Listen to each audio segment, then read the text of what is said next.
ரொம்ப காமனா இன்னொருத்தவங்க கேஸ், சார் எனக்கு இருமல் வந்துகிட்டே இருக்கு. சரிம்மா வேற? வேற வந்து பார்த்தீங்கன்னா, ஒண்ணும் இல்ல சார் தொண்டையில ஏதோ சிக்கிற மாரியே இருக்கு. அப்புறம் இருமல் வருது.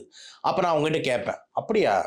உங்களுக்கு மூக்குல இருந்து ஏதாவது சளி தொண்டைக்கு இறங்குற மாரி இருக்கா? அப்படின்னும்போது அவ தான், ஆமா சார் இப்படி படுக்க பண்ணும்போது கொஞ்சம் மூக்குல இருந்து தொண்டைக்கு இறங்குற மாரி இருக்கு சார். ஆமா சார். அப்புறம் தான் சார் ஒரு மாரி ஆகி இருமல் வருது. இதுதான் சைனஸ் ப்ராப்ளம்.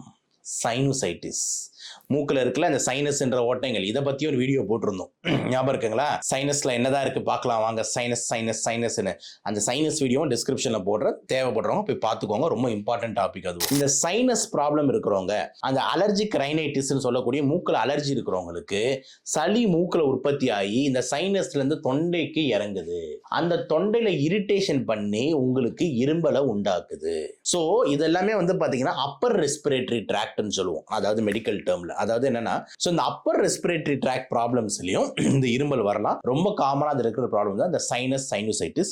ஜெனரலா இந்த மாதிரி பேஷண்ட்களுக்கு மூக்குல தண்ணி தும்பல், மூக்குல வந்து சளி வர்றது, மூக்குல இருந்து சளி தொண்டைக்கு இறங்கி கிச்சு கிச்சுன்னு ஆக்குறது, இந்த மாதிரி விஷயங்கள் வந்து இருக்கும்.